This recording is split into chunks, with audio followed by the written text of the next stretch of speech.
Liberalism کی اپنی explanation ہے ان ایونٹس کے لیے، انٹرنیشنل ایونٹس کی، ریئلزم کی اپنی ہے، کنسٹرکٹیوزم کی اپنی ہے، ٹھیک ہے.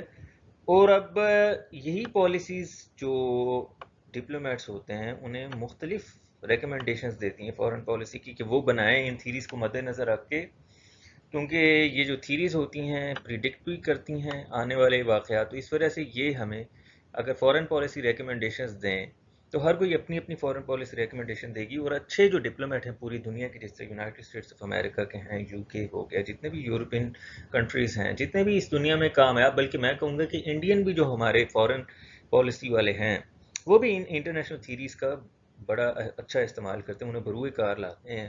ایک ہماری فارن سروس آف پاکستان ہے بیچاری جس میں پالیٹکس زیادہ ہے، اور جو انالیٹیکل ذہن کے لوگ ہیں بیچارے وہ پیچھے ہیں، اوپر سے آزادی بھی نہیں ہے کوئی فارن سروس میں، اور کوئی جو ہماری فارن منسٹری ہے وہ بھی نہیں آزاد بیچاری، ٹھیک ہے.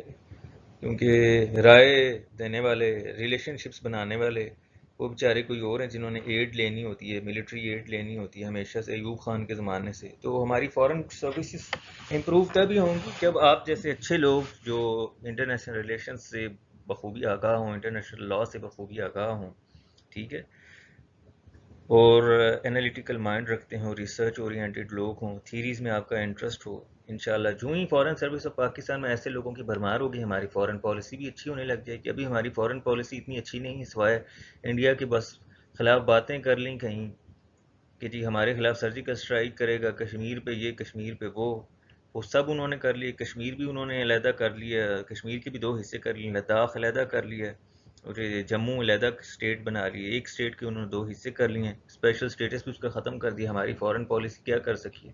وہیں بیٹھے رہے ہیں ہم. پہلے ہم انڈین آکوپائڈ کشمیر کہا کرتے تھے، اب ہم سمپلی آکوپائڈ کشمیر، اور آکوپائڈ کا بھی او اب ہم چھوٹا لکھنے لگ گئے ہیں. یہ تو ہماری فارن پالیسی کی جیت ہے، فارن سروس کی جیت ہے، ٹھیک ہے. اینی ویز دوستو، باتیں تو اس پہ بہت چلیں گی. اب میں مثال دینے لگا ہوں یہ تھیریز کس طرح اصل میں لوگ جو پوری دنیا کے پالیسی میکرز ہیں، یہ جو پوری دنیا کے اچھے اسٹیٹس مین ہیں، وہ کیسے تھیریز کو مد نظر رکھتے ہیں اور پھر اپنے فیصلے لیتے ہیں. یونائٹڈ اسٹیٹس کے جو پریزیڈنٹ ہیں نکسن صاحب، ان کا جو فیصلہ تھا چین کے ساتھ دوستی کرنے کا 1971 میں، وہ بھی مثال ہے ریئلزم کی. انسائٹس آف وہ واقف تھے، وہ آگاہ تھے، یا جو ان کے پالیسی میکرز تھے. باہر کے ملک میں صرف صدر ہی نہیں کام کرتے، یہ باقاعدہ ان کے تھنک ٹینک ہوتے ہیں، باقاعدہ ان کی جو کابینہ ہوتی ہے اس میں فارن پالیسی میکرز ہوتے ہیں، موجود ہوتے ہیں. جو ان کی فارن منسٹری ہوتی ہے اس کے جو اچھے اس میں انہوں نے ڈیسک بنائے ہوتے ہیں پوری دنیا کے. یہ ساؤتھ ایشیا کا ڈیسک علیحدہ بنایا ہوتا ہے، چائنا کا ڈیسک علیحدہ بنایا ہوتا ہے. اس میں انہوں نے ریسرچ پہ لگائے ہوتے ہیں فارن پالیسی میکرز. اس میں جو فارن سروس جو ان کی ہوتی ہے اس میں جو بھی ان کے بندے ہوتے ہیں، مختلف ڈیسک انہیں الاٹ کر دیے جاتے ہیں، پھر اس میں وہ ریسرچ کرتے ہیں، وہ پھر ریکمنڈیشن دیتے ہیں صدر کو. تو جو انہوں نے جو ریئلسٹک تھیری کا انسائٹ تھا بیلنس آف پاور، ابھی ہم آگے جا کے پڑھیں گے، ٹھیک ہے، کہ United Soviet Socialist Republic U S S R ان دنوں ایک سپر پاور بنتا جا رہا تھا، ایکسپینشنسٹ ہوتا جا رہا تھا، مضبوط ہوتا جا رہا تھا. تو امریکہ نے اسے کنٹین کرنے کے لیے، اسے روکنے کے لیے چین کے ساتھ دوستی کر لی تاکہ بیلنس آف پاور ہو سکے. یو ایس ایس آر کے خلاف، یو ایس ایس آر کی طاقت جو بڑھ رہی ہے اسے روکنے کے لیے یہ اس نے چائنا کے ساتھ دوستی کر لی، بیلنس آف پاور، تاکہ پاور کو، یو ایس ایس آر کی بڑھتی ہوئی پاور کو بیلنس کر سکے اپنی اور چائنا کی دوستی کے ساتھ، ٹھیک ہے. آگے یہ بات جو میں پہلے کر چکا ہوں وہی بات ایک بار آئی ہے کہ تھیری اور جو ہسٹوریکل ایونٹس ہیں دونوں آپس میں ملے جلے ہیں. ہسٹوریکل ایونٹس ہوئے ہیں تب انہیں بیان کرنے کے لیے تھیریز مارز وجود میں آئی ہیں. اب تھیریز ایک بار مارز وجود میں آ گئی ہیں تو اب آگے آنے والے جو واقعات ہیں ان کی بھی پیشن گوئی کرتی ہیں، اور پرانے واقعات کی اور جو روز ہو رہے ہیں حالات ان سب کو ڈسکرائب کرتی ہیں اور پھر انہیں پریڈکٹ کرتی ہیں اور ان کی کاز بتاتی ہیں کہ وہ کیوں ہوئے ہیں. تو دوستو یہ تھی امپورٹنس آف تھیری. اب ہم آگے چلتے ہیں ریئلزم پر. آج کی جو ہماری پہلی تھیری ہے دوستو وہ ہے ریئلزم. اب ریئلزم انگلش لٹریچر میں بھی آپ نے پڑھا ہوگا، پولیٹیکل سائنس میں بھی آپ نے پڑھا ہوگا، لیکن یہاں اور سوشل سائنسز میں بھی آپ نے پڑھا ہوگا. یہاں لیکن آپ پڑھیں گے انٹرنیشنل ریلیشنز میں ریئلزم ان کوائٹ انادر کانٹیکسٹ. یہاں ریئلزم کا مطلب کیا ہے کہ پریکٹیکیلٹی ہے کہ اسٹیٹس کے ریلیشن شپس میں کوئی دوستی نہیں ہے، کوئی پکی دوستی نہیں ہے. یہ ریئل پالیٹکس کی بات ہے. یہاں بات ہے کہ اسٹیٹس کو اپنے صرف انٹرسٹ چاہیے. ابھی ہم ریئلسٹ ورلڈ ویو میں اس کی بات کرتے ہیں پوری. بس جو بات سمجھنے والی ہے ریئلزم کے بارے میں ان اے نٹ شیل وہ یہ ہے کہ realism is all about realistic relationships among states, practical relationships among states, purpose oriented relationships among states. ٹھیک ہے جی. اور یہ جو ریئلزم ہے is the most prevailing school of thought in international relation. سب سے زیادہ انٹرنیشنل ریلیشنز کا جو ڈسکورس ہے اس میں بات ہی ریئلزم کی ہوتی ہے. جو ریئلزم کی ٹرمز ہیں ابھی ہم آگے پڑھیں گے. بیلنس آف پاورز ہو گیا, اینارکی, انٹرنیشنل اینارکی ہو گیا. یہ آپ کو نظر آئیں گے یہ بات, یہ جو ٹرمز ہیں یہ آپ کو پورے انٹرنیشنل ریلیشنز ڈسکورس میں نظر آئیں گے. اب پوری دنیا میں جو بھی واقعات ہو رہے ہیں ان کی جتنا بھی کیاس ہے پوری دنیا میں, جتنے بھی کانفلکٹس ہیں ان میں ہمیں ان کی ایکسپلینیشن آج بھی ہم ریئلسٹک پرسپیکٹو سے ہی کرتے نظر آئیں گے جو ہمارے تھیریز ہیں. اور آگے جا کے آپ بھی انشاءاللہ جب فورن سروس آف پاکستان میں جائیں گے, آپ بھی جب پالیسی میکر بنیں گے اور آپ بھی جب کوئی رپورٹ پیش کریں گے کنٹمپرری ایونٹس پر, تو آپ بھی ریئلزم کو اس بروئے کار لائیں گے. اور ریئلزم ہے بہت پرانا ساتھیو, یہ نہیں کہ ابھی یہ تھیری ابھی آئی ہے. اس تھیری کی جو بنیاد ہے بہت پرانی ہے. یہ تھیری اس کی بنیاد بہت عرصہ پہلے قبل از مسیح میں رکھ دی تھی تھوسیڈیڈس نے. یہ گریک فلاسفر تھا, پولیٹیکل فلاسفر تھا. پیلوپونیشین وار ہوئی, اس کے بارے میں اس نے بات چیت کی. جو گریک سٹی سٹیٹس ہوا کرتی تھی ان کے درمیان وار ہوئی, اس نے لکھا کہ وہ وار کیوں ہوئی.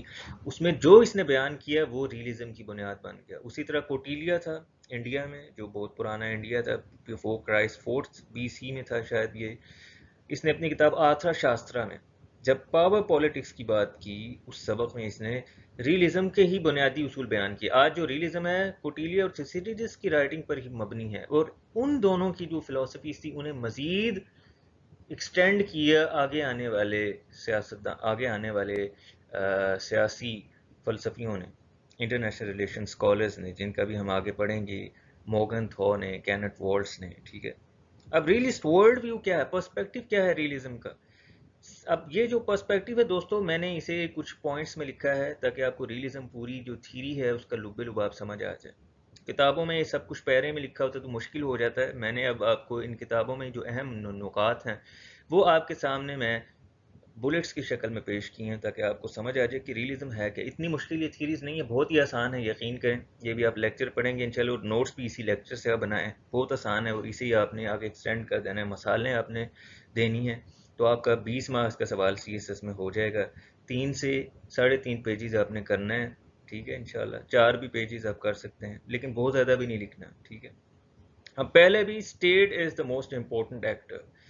جو ریئلزم ہے اس میں سب سے جو اہم ہے انٹرنیشنل ریلیشن میں اینٹی, وہ ہے اسٹیٹ. اسٹیٹ سب سے اہم اینٹی ہے, شخصیت ہے, as it answers to no higher authority, کیونکہ اسٹیٹ سے اوپر کوئی بھی ہائر اتھارٹی نہیں ہے. یونائٹڈ نیشنز وغیرہ کوئی انٹرنیشنل آرگنائزیشن نہیں ہے اسٹیٹ کے اوپر. اسٹیٹ کسی کو جواب دہ نہیں ہے, اسٹیٹ خود میں ہی سب کچھ ہے. States are sovereign. سب سے بڑی بات ہے کہ اسٹیٹ سوورن ہوتی ہیں. ٹھیک ہے. Enjoy ultimate power over the territory and population. اپنے آپ میں سب کچھ ہیں اسٹیٹس. ٹھیک ہے. Be all and end all in themselves. World politics is a ceaseless struggle for power. اب یہ دو نکات ہو گئے. اب تیسرا جو ریئلزم کا پوائنٹ ہے وہ ہے world politics is a ceaseless struggle for power where the strong dominate the weak. یعنی survival of the fittest والا کام ہے جو چارلز ڈارون کی تھیری تھی, وہی جو اس میں بیان کیا گیا تھا. اور یہاں مجھے اس کی بھی بات یاد آ گئی ہے, ٹامس ہابس کی بھی, کہ جو انسان ہیں وہ in a state of war. ٹھیک ہے. جتنے بھی انسان ہیں ان اسٹیٹ آف وار ہیں اگینسٹ آل, آپس میں سب ایک دوسرے کے ساتھ لڑ رہے ہیں ریسورسز کے لیے, زندہ رہنے کے لیے. اسی طرح وہی ٹامس ہابس کے ویو کو ہی اسٹیٹس کی شکل میں, اسٹیٹس پر استعمال کیا گیا ہے, اسٹیٹس پر اپلائی کیا گیا ہے ریئلزم میں. اور یہاں سمجھا جاتا ہے کہ جو ورلڈ پالیٹکس ہے یہ ایک سیزلیس اسٹرگل فار پاور ہے. ہر اسٹیٹ لگی ہوئی ہے, every state is busy seeking power. ٹھیک ہے. All the states regardless of their size are busy in, are engaged in, are preoccupied with, are obsessed with gaining power over other states. ٹھیک ہے. اور یہاں system کیا ہے کہ the strong dominate the weak. جو مضبوط, جو بڑی ریاستیں ہیں وہ چھوٹی ریاستوں پر دباؤ ڈالے ہوئے ہیں. جو وہ کہتی ہیں بڑی ریاستیں چھوٹیوں کو ماننا پڑتا ہے. یہی تو ہو رہا ہے. امریکہ ہم کبھی اس کے سامنے بول سکے ہیں بھائی ہندوستان ہم سے بڑا ہے؟ ہم یہاں پاکستان بیٹھے جتنی مرضی اپنے اخباروں میں ان کے خلاف باتیں کریں, یونائٹڈ نیشنز میں ان پر کیچڑ اچھالیں, اصل میں کبھی ہم نہیں انہیں کہہ سکے, ان کے منہ پہ, مودی کے منہ پر کوئی ہمارا لیڈر نہیں کہہ سکا. ٹویٹس ہم دے سکتے ہیں کبھی منہ پہ, کبھی ہم نے جب بات کی ہے ہندوستان کے ساتھ policy maker to policy maker, کبھی ہم نے مین ٹو مین ان سے بات نہیں کی, سوائے وہ جو بھٹو کا شملہ پیکٹ تھا اندرا گاندھی کے ساتھ جب پرزنرز آف وار واپس آئے تھے 1971 کے, اس کے علاوہ کبھی ہم نے کوئی فارن پالیسی سکسیس ہماری نہیں ہوئی انڈیا کے ساتھ. ٹھیک ہے, تو وہ بھٹو صاحب کا بھی اپنا ایک, میں کہوں گا ان کا اپنا ایک بڑا فیکٹر تھا, پرسنل فیکٹر تھا. ہی applied himself, he exerted him too much over himself. ٹھیک ہے, and he had a long meeting with Miss Indira Gandhi wherein he gained her approval. ٹھیک ہے, where he made her agree to many of his suggestions. ٹھیک ہے, but Pakistan too had to pay a price. 1989 تک ہم کشمیر کا نام نہیں ہم نے کبھی لیا. ٹھیک ہے, اینی ویز وہ اور بات ہے. میں یہ بات کر رہا تھا کہ جتنی بھی ریاستیں ہیں آپس میں گتھم گتا ہیں طاقت کے حصول کے لیے, اور یہاں جو بڑی ریاستیں جس کی لاٹھی اس کی بھینس. اس کے بعد اگلا نقطہ ہے each state is responsible for its survival. اب جتنی بھی اسٹیٹس ہیں وہ اپنی بقا کے لیے خود ذمہ دار ہیں. کوئی انٹرنیشنل آرگنائزیشن نہیں ہے جہاں وہ جا سکتی ہیں جی آپ ہمیں بچائیں. چھوٹی ریاستوں کو بھی اپنا دفاع خود کرنا ہے, اپنی ٹریڈ خود کرنی ہے کسی کے ساتھ, کسی نے آ کر نہیں کرنی. کوئی ان کا ساتھی نہیں ہے پاکستان جیسے بیٹھ جائے, نہیں جی ہم بیٹھ گئے ہیں چین آ کے ہماری مدد کر دے گا, ایسا کام نہیں. پاکستان کو جو کرنا ہے زندہ رہنے کے لیے خود کرنا ہے. Prudent leaders build strong armies and allies to ensure national security. اب جو اسٹیٹس ملٹری پیکٹس میں آتی ہیں, اسٹیٹس ملٹری پیکٹس میں آتی ہیں, جتنے بھی پروڈنٹ لیڈرز ہیں, جتنے بھی اچھے لیڈرز ہیں, وہ کیا کرتے ہیں اپنی جو فوجیں ہیں وہ مضبوط کرتے ہیں, اپنی ملٹری پاور, ملٹری اسٹرینتھ ہے اسے اچھا کرتے ہیں, مضبوط کرتے ہیں to ensure national security. National security کو اچھا بنانے کے لیے. سیکورٹی پر میں نے اس دن بھی لیکچر آپ کو دیا ہے, نیشنل سیکورٹی پر پچھلا لیکچر آپ کو دیا ہے پاکستان سیکورٹی کنسرنز میں, تو please consult that lecture in order to grasp this concept of national security. اس کے بعد ہے international anarchy makes leaders practise self help. یہ ایک امپورٹنٹ کانسیپٹ ہے, امپورٹنٹ ٹرم ہے انٹرنیشنل ریلیشنز کے, جو ریئلزم کا ڈسکورس ہے اس میں. یہ ریئلزم کا ہی کانسیپٹ ہے کہ جتنی بھی اسٹیٹس ہیں they have to fend for themselves. ٹھیک ہے, اور وجہ کیا ہے انٹرنیشنل اینارکی, جو انٹرنیشنل کیوس ہے, یعنی اسٹیٹس میں کوئی آپس میں دوستی نہیں ہے. دیر از نو فرینڈشپ امنگ اسٹیٹس, نو بلڈ ان فرینڈشپ, نو بلڈ ان اینمٹی. یعنی آج اسٹیٹس دشمن ہیں آپس میں, کل ان کے انٹرسٹ بدلیں تو دوست بھی ہو سکتے ہیں. ٹھیک ہے, تو جو اینارکی ہے, یہ جو افراتفری ہے انٹرنیشنل پالیٹکس میں, اس کی وجہ سے کیا ہوتا ہے کہ جتنے بھی لیڈرز ہیں انہیں سیلف ہیلپ کرنا پڑتی ہے, انہیں اپنے آپ کو, اپنی اسٹیٹس کو انگیج رکھنا پڑتا ہے سیلف ہیلپ میں, کہ انہوں نے خود ہی, جیسا کہ اوپر ڈسکس ہو چکا ہے, they have to fend for themselves, they have to take care of their survival, increase their military strength. اور اس کے لیے کیا کریں گے, اپنی فوجی قوت بڑھائیں گے, make alliances to deter enemies. جو دشمن ہیں ان پر, انہیں قابو میں رکھنے کے لیے, ان کے جو حملے ہیں ان سے چھٹکارا پانے کے لیے, دشمنوں کا جو روب ہے ان پر اسے کم کرنے کے لیے, نیوٹرلائز کرنے کے لیے الائنسز بنائیں گے.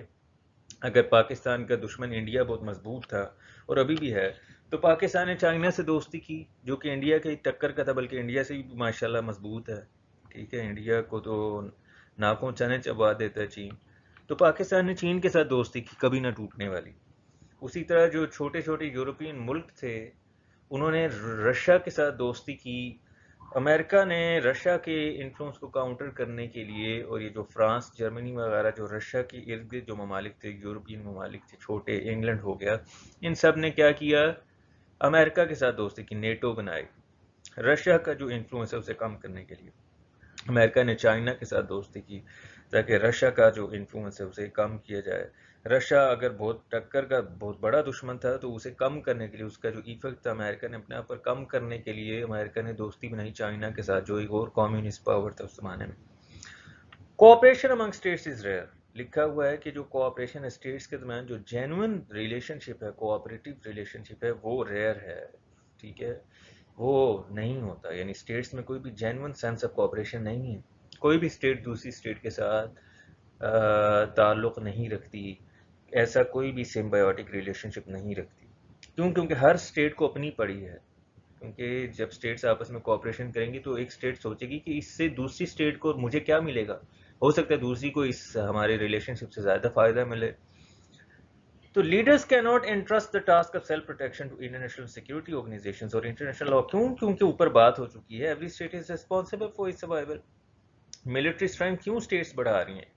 تاکہ اپنے آپ کو فینڈ کر سکیں، اپنے آپ کی حفاظت کر سکیں. تو انٹرنیشنل سیکورٹی آرگنائزیشنز پر وہ پھینک ہی نہیں سکتی حفاظت کا ٹاسک کہ جی آپ مجھے بچا لیں. پاکستانی یونائٹڈ نیشنز پہ نہیں بیٹھا رہ سکتا جی آپ مجھے بچا لیں، میرے بارڈر پر، میرا ایسٹرن بارڈر افغانستان ہے وہ بھی، ایسٹرن بارڈر انڈیا ہے وہ ہاسٹائل ہے، اور جو میرا ویسٹرن بارڈر ہے وہ جناب افغانستان ہے، مجھے اس سے بچا لیں. ٹھیک ہے، تو دونوں ہی ہاسٹائل ہیں، آپ مجھے بچا لیں. نہیں، Pakistan will have to fend for itself. Pakistan کو اپنی ملٹری اسٹریٹجی، ملٹری جو پاور ہے وہ بڑھانی پڑے گی انڈیا کو بھی ڈٹر کرنے کے لیے. اب انڈیا نیوکلیر پاور ہے، پاکستان کو بھی نیوکلیر پاور بنانی پڑی. پاکستان کو بھی نیوکلیر انرجی جو حاصل کرنا پڑی، نیوکلیر بام بنانا پڑا تاکہ دے کو ڈٹر انڈیا. ٹھیک ہے، تو یہ دوستو لب لباب ہے ریئلزم کا. اور primary aim of every state is to seek power to ensure national interest. National interest ہر قوم نے، ہر اسٹیٹ نے اپنا بنانا ہوتا ہے. اب اسٹیٹس بیٹھی نہیں رہ سکتی، نیشنل انٹرسٹ کو چھوڑ کے کسی دوسری اسٹیٹ کے ساتھ دوستی نہیں کر سکتی. نہیں جی دوستی سلامت رہے، نیشنل انٹرسٹ پھر دیکھا جائے گا. ایسا نہیں ہے. یونائٹڈ اسٹیٹس نے بھی دوستیاں بھی کی ہیں، جس طرح پاک یو ایس ریلیشن شپس میں دیکھیں. امریکہ کبھی پاکستان کا بہت اچھا دوست تھا کولڈ وار میں. جب رشیا کو کنٹین کرنا تھا تب پاکستان پر بڑی رحمتیں نازل ہو رہی تھی، امریکہ کی طرف سے بڑی نظر کرم تھی. اب جب کولڈ وار ختم ہوگی تو پاکستان نے چھوڑ دیا افغانستان، امریکہ نے چھوڑ دیا پاکستان اور افغانستان دونوں کو. بلکہ پاکستان کو ٹیررسٹ اسٹیٹ بھی کہنے لگا امریکہ، کہنے کا they were likely to say Pakistan a terrorist state. ٹھیک ہے، جس کی وجہ سے 9/11 کے بعد پاکستان نے اپنی پالیسی بدلی افغانستان کی طرف بھی. The principle of self-help leads to security dilemma. اب جو پیچھے بات ہوئی تھی کہ سیلف ہیلپ کی وجہ سے leaders tend to enhance their military strength and build allies to deter enemies. اس کی وجہ سے کیا ہوتا ہے سیکورٹی ڈیلیما. جب ایک اسٹیٹ اپنی ملٹری ڈیفنس بڑھاتی ہے تو دوسری اسٹیٹ سمجھتی ہے کہ جی اب مجھے خطرہ ہے، یہ اپنے آرمز بڑھا رہی ہے تو اب مجھے بھی کچھ نہ کچھ کرنا پڑے گا، نہیں تو یہ تو مجھے مار دیں گے. Feels threatened. ٹھیک ہے، اس طرح انڈیا کے پاس آرمز، اب U S India arms deal ہوتی ہے جب بھی، تو پاکستان کو تشویش ہوتی ہے اس سے ہمیشہ. ٹھیک ہے، تو پاکستان پھر چین کے ساتھ اور حتیٰ کہ رشیا کے ساتھ پیکٹ کرتا ہے. ٹھیک ہے، ٹریڈ جو آرمز کی ہے وہ کرتا ہے. تو آرمز ریس اس طرح چل پڑتی ہے. ٹھیک ہے، اس سیکیورٹی ڈیلیما کی وجہ سے. اب ایک اسٹیٹ اپنے آپ کو بچانے کے لیے، اب انڈیا کو صرف پاکستان سے نہیں، انڈیا کو چین سے بھی خطرہ ہے، چین کے ساتھ اس کا بارڈر ہے. انڈیا کے بھی 100 مسائل ہیں. انڈیا ایک اسٹیٹ ہے، ریئلسٹ ٹرمز میں جتنی بھی اسٹیٹس ہیں چاہے وہ بڑی ہو چھوٹی ہو، اپنا سروائیول تو اس نے خود کرنا ہے. ٹھیک ہے، تو انڈیا اپنی بقا کے لیے آرمز، انڈیا کشمیر میں بھی انگیج ہے، تو انڈیا اپنی بقا کے لیے آرمز اپنی اکٹھی کرتی ہے، جس کی وجہ سے پاکستان ڈر کے کہتا ہے نہیں جی اب مجھے بھی کرنے ہیں. ٹھیک ہے، نہیں تو انڈیا کر رہے اتنے. تو ایک سیکیورٹی ڈیلیما جنم لیتا ہے یہاں ساؤتھ ایشیا میں. While all the states are busy trying to maximize power, stability is possible through balance of power. اب کہتے ہیں جی ہر اسٹیٹ ہی پاور کے چکر میں لگی ہوئی ہے، تو اسٹیبلٹی ماحول کچھ عرصے کے لیے سازگار کیسے رہ سکتا ہے؟ لڑائی نہ ہو اسٹیٹس کے درمیان، چپکلش کم ہو، وہ کیسے رہ سکتا ہے؟ بیلنس آف پاور کے ذریعے. یعنی بڑی اسٹیٹس، جتنی بھی طاقتور اسٹیٹس ہیں علیحدہ علیحدہ بلاکس بنا لیں، بیلنس آف پاور ہو جائے. ٹھیک ہے، زیادہ کوئی اسٹیٹ طاقتور ہے تو کمزور ریاستیں اس کے خلاف اکٹھا ایک جتھا بنا لیں، تو اسے ہم کہیں گے balance of power which facilitated by alliances. جتھا بنے گا اسٹیٹس میں، تو ایک اسٹیٹ بڑھتی جا رہی ہے، ایکسپینشنسٹ ہے. ٹھیک ہے، تو جس طرح اب جرمنی طاقتور ہو رہی تھی فرسٹ ورلڈ وار میں، تو یونائٹڈ کنگڈم اور فرانس اکٹھے ہو گئے، دونوں نے الائنس بنا لی بیلنس آف پاور کے لیے.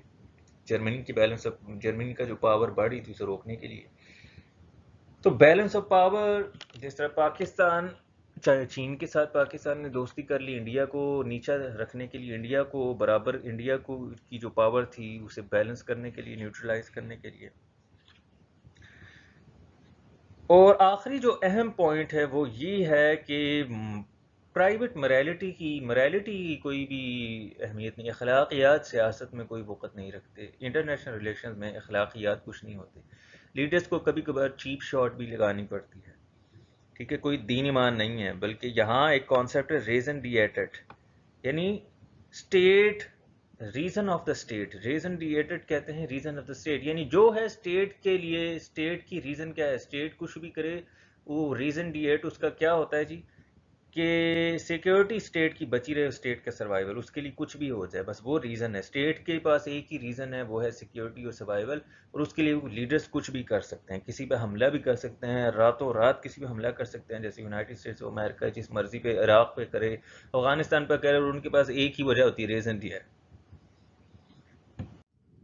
اب ریئلزم کا جو لب لباب تھا, جو ریئلزم کی جو باڈی ہے, جو تھیری ہے, پوری تھیری میں نے آپ کے سامنے پوائنٹ کی ہے نکات کی شکل میں. They were the main postulates of realism in international relations, ladies and gentlemen. اب ہم چھوٹی سی بات کریں گے کہ جو ریئلزم ہے وہ کیا, یعنی as a theory, how did it evolve, how did it come into being, how did this theory formalize, how did this theory get formalized, جس طرح آج یہ تھیری جس شکل میں ہے وہ کس طرح آئی. اب ریئلزم کو آج کے دور میں, یعنی یہ جو تھیری ہے, اس کے دو پرسپیکٹیوز ہیں, دو اسپیکٹس ہیں. اس کے ایولیوشن کی وجہ سے سب سے پہلے جو ریئلزم آیا, جب ریئلزم کی تھیری نئی آئی ورلڈ وار 2 کے بعد, اس تھیری کو آج کہا جاتا ہے کلاسیکل ریئلزم. اور یہی تھیری جب آگے آ کر امپروو ہوئی تو اسے نیو ریئلزم کہا جانے لگا, اسٹرکچر ریئلزم کہا جانے لگا. تھیری ایک ہی ہے لیکن پوائنٹس بدل گئے, اس کا پوائنٹ آف ویو بدل گیا. جب پہلی بار یہ تھیری مارز وجود میں آئی انٹرنیشنل ریلیشنز ڈسکورس میں, جب پہلی بار اس تھیری کا جنم ہوا, جب اس تھیری کا داخلہ ہوا, when this theory emerged in international relations discussions, یہ جو فلاسفرز تھے, یہ جو انٹرنیشنل ریلیشن اسکالرز تھے, رائنولڈ نیبو, ہینس موگنٹھو, یہ لے کر آئے اس تھیری کو. انہوں نے اس تھیری کی جو امپورٹنٹ ٹرمز تھی وہ دیں انٹرنیشنل ریلیشنز ڈسکورس کو, جتنے بھی اس زمانے کے اسکالرز تھے اور اسٹیٹسمین تھے انہیں دیں. ان دونوں کا اور ان کے ساتھی جو کلاسیکل ریئلسٹ تھے, ان کا کیا خیال تھا کہ جتنی بھی اسٹیٹس ہیں وہ وہی کام کرتی ہیں جو ان میں بسنے والے انسان کرتے ہیں, جو ان کے لیڈرز ہیں. یعنی ان لوگوں کا کہنا تھا کہ اسٹیٹس خود بے جان ہیں, اسٹیٹس کو چلاتا کون ہے, ان کے لیڈرز. اسٹیٹس جو بھی کام کرتی ہیں وہ اسٹیٹس نہیں کرتی, ان کے لیڈرز کرتے ہیں. اور لیڈرز ہیں تو ہیومن بینگز, تو لیڈرز کا ہیومن نیچر ہے, اور ہیومن نیچر ایول ہے. ٹھیک ہے, ہیومن نیچر میں ایول بھی ہے اور ورچوس ایسپیکٹ بھی ہے. تو جو evil aspect of human nature ہے, that was responsible for World War II, that was responsible for whatever transpired in world politics. تو ان لوگوں کا کہنا تھا کہ ان کلاسیکل ریئلسٹ کا, یعنی ریئلزم جب پہلی بار مارز وجود میں آئی تو اس تھیری کا پہلے کیا سٹانس تھا, پہلے کیا نقطہ نظر تھا کہ انسان ہی ذمہ دار ہے جتنے بھی ورلڈ افیئرز ہیں ان کا, اور انسان بری حالت میں ہے. یہاں ٹامس ہابس کی جو کہاوت ہے کہ in a state of war among all against all, یعنی سب ہی آپس میں گتھم گتھا ہیں ریسورسز کے لیے, اپنی بقا کے لیے. وہی بات یہاں یہ لوگ نیبور اور موگن تھا, انہوں نے اپلائی کی وہ ہیومن نیچر کی وہ بات ہابس نے جو کہی تھی, اسے انہوں نے اپلائی کیا اسٹیٹس پر. تو simply these classical realist explained state behaviour by examining people's motives, یعنی انسانوں کا موٹیو کیا ہے, انسانوں کے موٹیوز میں لالچ ہے, گریڈ فار پاور ہے, وہی انہوں نے اپلائی کیا اسٹیٹ بیہیویئر میں. اور اسی وجہ سے انہوں نے کہا کہ states are vying for power in an anarchic یا کیوٹک انٹرنیشنل پولیٹیکل انوائرمنٹ. اب یہ جو نقطہ نظر تھا یہ تھا کلاسیکل ریئلزم کا. اس کے بعد نقطہ نظر چینج ہوا ریئلزم میں. جو بعد میں آنے والے فلاسفر تھے, پولیٹیکل فلاسفر تھے یا انٹرنیشنل ریلیشن اسکالرز تھے, انہوں نے بعد میں کیا کیا, انہوں نے کہا نہیں, ان ہیومن نیچر نہیں ہے جو یہ اسٹیٹ سے یہ سب کروا رہی ہے, بلکہ انوائرمنٹ ایسا ہے جس کی وجہ سے جتنی بھی ہیومن, بلکہ انسانوں کی اپنی بھی جتنے موٹیویشنز ہیں, ان کے ایموشنز ہیں, وہ بدلتے رہتے ہیں. جیسا ان کا انوائرمنٹ ہوتا ہے ان کا بیہیویئر بدل جاتا ہے, جیسے ان کا انوائرمنٹ تبدیل ہوتا ہے. اور ان میں جو یہ جو اسٹرکچرل ریئلزم یا نیو ریئلزم, یعنی ریئلزم کا جو دوسرا نقطہ نظر تھا, اس کے جو لیڈنگ پرپوننٹ تھے وہ تھے کینتھ بولٹ صاحب. انہوں نے کیا کہا کہ انٹرنیشنل انارکی, یعنی جو انٹرنیشنل ریلیشنز میں جو انٹرنیشنل ورلڈ ہے پورا، جو انٹرنیشنل سیناریو ہے پورا، اس میں انارکی ہے. جیسا کہ ہم نے ریئلزم میں پیچھے ریئلزم کے پوائنٹس میں ریئلسٹ ورلڈ ویو میں پڑھا ہے کہ there is a state of anarchy in international world, international arena. تو یہ جو انارکی ہے یہ وجہ ہے اسٹیٹس کے درمیان جو کمپٹیشن ہے، جو ایک لسٹ فار پاور ہے. Evil side of human nature نہیں ہے اس کی ذمہ دار. انسان جیسا بھی ہے وہ انسان کا اس سے کوئی لینا دینا نہیں کہ اسٹیٹس آپس میں کیوں لڑ رہی ہیں پاور کے لیے. اور وارس نے کہا کہ جتنے بیلنسز آف پاور ہیں آٹومیٹکلی بنتے ہیں، اگر ایک بار ٹوٹ جائیں پھر دوبارہ نئے سرے سے بن جاتے ہیں. ابھی جس طرح ہم نے بیلنس آف پاور کا کہا تھا، ٹھیک ہے، بیلنس آف پاور اگر حالات جیسے ہوں گے، اب نیٹو اور جو وارسا پیکٹ تھے یہ بنے تھے کولڈ وار میں. اب کولڈ وار ختم ہوئی تو وارسا پیکٹ ٹوٹ گیا. نیٹو بنی رہی ہے ابھی بھی. نیٹو بھی ایسا ایسا ٹوٹ جائے گی اگر نیشنل انٹرسٹ ان کے نیشنل انٹرسٹ میں کوئی کانفلکٹ آیا تو، حالات بدلے تو، ٹھیک ہے. حالانکہ نیٹو بنائی کولڈ وار کے لیے گئی تھی لیکن ابھی تک چل رہی ہے جبکہ وارسا پیکٹ ٹوٹ گیا. ٹھیک ہے. اب ساتھیوں لمیٹیشنز کی بات کرتے ہیں. تو لمیٹیشنز، کوئی بھی تھیری ایسی نہیں ہے جو حرف آخر ہو. ہر تھیری چونکہ انسانوں نے بنائی ہوتی، فلاسفرز نے بنائی ہوتی ہے، اسکالرز نے بنائی ہوتی ہے، تو اس میں کوئی نہ کوئی لمیٹیشن یا پٹ فال یا ڈاؤن یا اس میں کوئی بھی کیا کہیں گے ہم، کمی کوتاہی رہ جاتی ہے. ٹھیک ہے.